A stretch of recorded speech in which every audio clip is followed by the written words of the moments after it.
आप सभी का मैं करुणेंद्र मिश्रा अपने channel Tech With All In One में स्वागत करता हूं।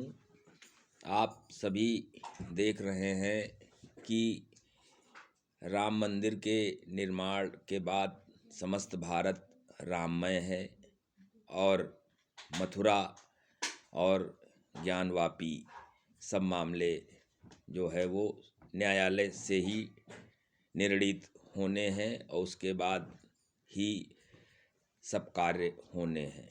किंतु वहीं पर आप देखिए कि सरकार बेरोजगारों के प्रति कितना उदासीन है। अब 2011 की भर्ती में ही लीजिए 72,825 जो भर्ती थी उसमें 12,091 पदों पर जो अभ्यर्थी आदेश सुप्रीम कोर्ट से रीडायरेक्ट करा करके हाई कोर्ट इलाहाबाद से लाए हैं, उस पर 12 जनवरी को आदेश आया है और सरकार उस पर अब तक कोई भी वक्तव्य देने में असमर्थ रही है। जबकि इससे पूर्व भी हम लोग बहुत ही लड़ाई लड़े हैं, जिसमें कि सरकार उस समय अखिलेश की हुआ करती थी, तो वह तुरंत हम लोगों की सत्य की लड़ाई में भी असत्य का साथ दे रही थी और तुरंत उसका अगले दिन स्टेटमेंट आ जाता था कि हम इस मामले में अपील करेंगे, डबल बेंच जाएंगे या जो भी करेंगे। लेकिन सरकार यहाँ पर पूरी तरीके से चालाकी पे उतर आई है और वह कुछ भी बोल नहीं रही है। उसका प्रमुख कारण है वह लोकसभा चुनाव में जाना चाहती है और इस मुद्दे पर कुछ भी ना बोलकर वह मौन इसलिए धारण किए हुए है कि समय बीतने पर अभ्यर्थी स्वयं कंटेम्प्ट में जाएंगे। जब तक वो कंटेम्प्ट लड़ते रहेंगे तब तक ये चुनाव में चले जाएंगे और चुनाव के बाद फिर ये अपने पत्ते खोलेंगे। तो आखिर सरकार को ये समझना चाहिए कि 2011 में जिस बच्चे की आयु 44 साल कुछ महीने थी, आज वह लड़ते लड़ते 55-56 साल का हो चुका है और सुप्रीम कोर्ट से लड़ते लड़ते हाई कोर्ट ने यह आदेश पारित किया है। निश्चित रूप से अगर आदेश न्याय संगत है तो उस पर आप नियुक्ति दीजिए और अगर आपको लगता है कि गलत निर्णय हुआ है तो आप डबल बेंच जाने की घोषणा कीजिए।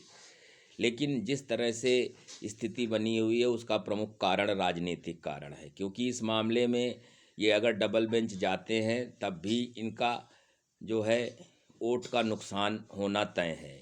लिहाजा ये इस पे अपने पत्ते नहीं खोलना चाहते, जबकि देश वैसे राममय है और ये अपनी जीत सुनिश्चित वैसे भी मानते हैं, तो बेरोजगारों का ध्यान क्यों देंगे।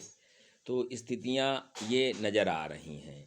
वहीं पे हम बता दें कि इस भर्ती का सबसे प्रमुख स्रोत जो है लगातार चंदे का धंधा रहा है और इस चंदे में जो है जो पिटीशनर रहे हैं वो करोड़ों रुपया भी कमाकर निकल चुके हैं और नौकरी भी प्राप्त कर चुके हैं। और जो मुख्य धरातल पर लड़ने वाले लोग हैं वो ठीक उसी तरह से दफन हैं जैसे कि कभी कहा जाता है कि आज़ादी की लड़ाई में बहुत से ऐसे लोग थे जिनको लोग आज जानते ही नहीं हैं और ऐसे लोग जो है वो पटल पे आ गए जिन्होंने सिर्फ अंग्रेज़ों के साथ भी मलाई काटी और फिर भारत सरकार के भी अंग बन गए।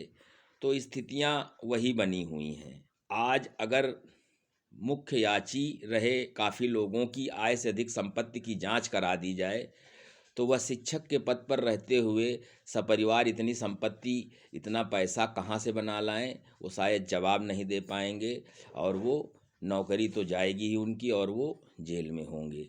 तो इसमें काफ़ी लोग चंदे का धंधा बनाए हुए हैं। उसका प्रमुख कारण 25 जुलाई 2017 का वह मृगमरीचिकी आदेश है जिसके लिए लोग चंदा ले रहे हैं और लोग चंदा देने के लिए मजबूर है।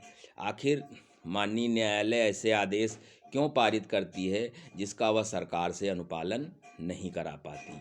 ठीक उसी तरीके का आदेश पारित करे जिसको सरकार करने के लिए मजबूर हो।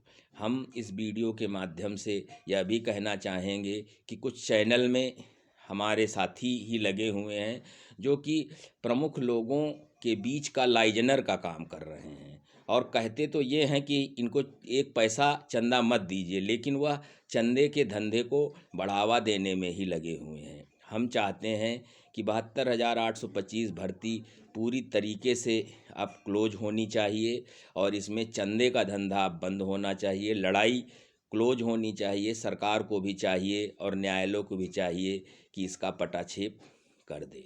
और अगर लोग बेवजह याचिका डालते हैं